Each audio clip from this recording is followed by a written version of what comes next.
So I want to talk about should school offer cash bonuses for good test scores.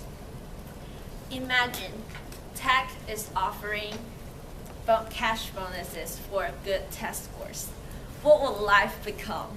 So if I have a test tomorrow, I won't be here in public speaking club. I will go back to my apartment and study my textbook because I can get cash bonuses. So if we actually use money to motivate students to study, it will be a disaster. Like everybody will go back, will just be studying all the time, but we're actually doing that right now in tech.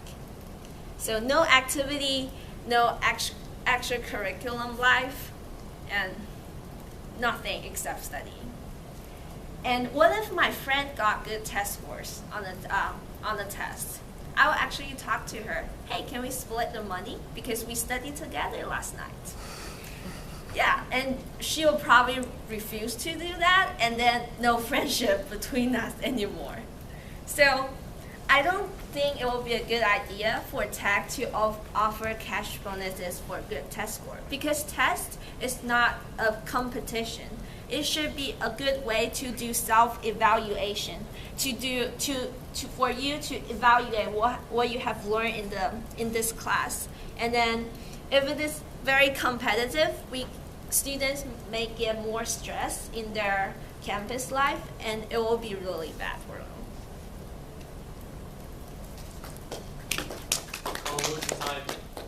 About 2 minutes. 2 minutes? Mm-hmm. I didn't count any verbal distractions.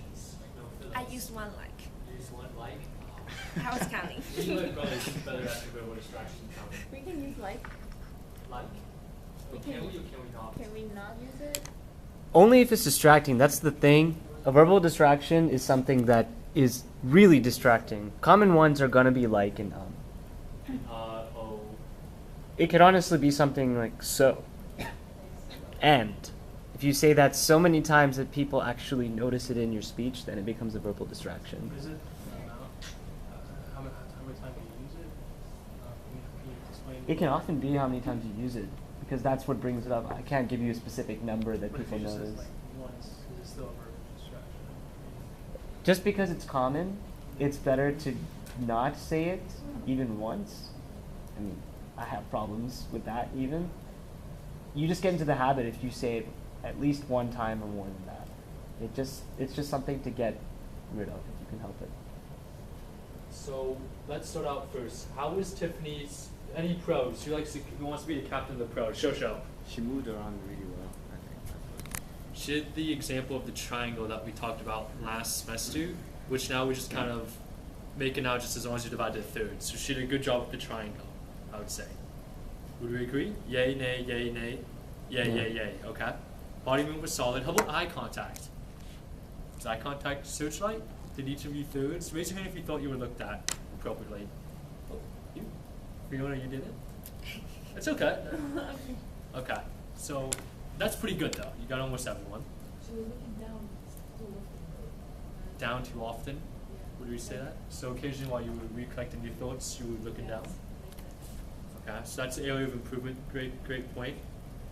How is the hand gestures? I really like the way it matched your tone in speech in general. Okay, so they're appropriate, matching the content of the speech, you would say? Yeah, but how do you guys feel about variation? It was a little repetitive. Okay. It might have been. Any other things you like that? Volume? How's the volume? Very good. Appropriate. For me, it was solid. I was in the fourth row, and I was fine with it. So let's summarize it. Who wants to summarize what we just kind of threw out there? Pros, one sense of the pros, one sense of areas of improvement. Would you like to? Okay. Okay. Do not look down too much. That was fine for me. And improve the words. And a little bit the movements. Try not to be too repetitive, maybe. Okay. I mean, it's not awful or something. It was, but That was improvement. I guess it was not bad. Thank you, Tiffany. Thank you. So that being said, no more overtime. Is there anyone who's dying to go who hasn't been up?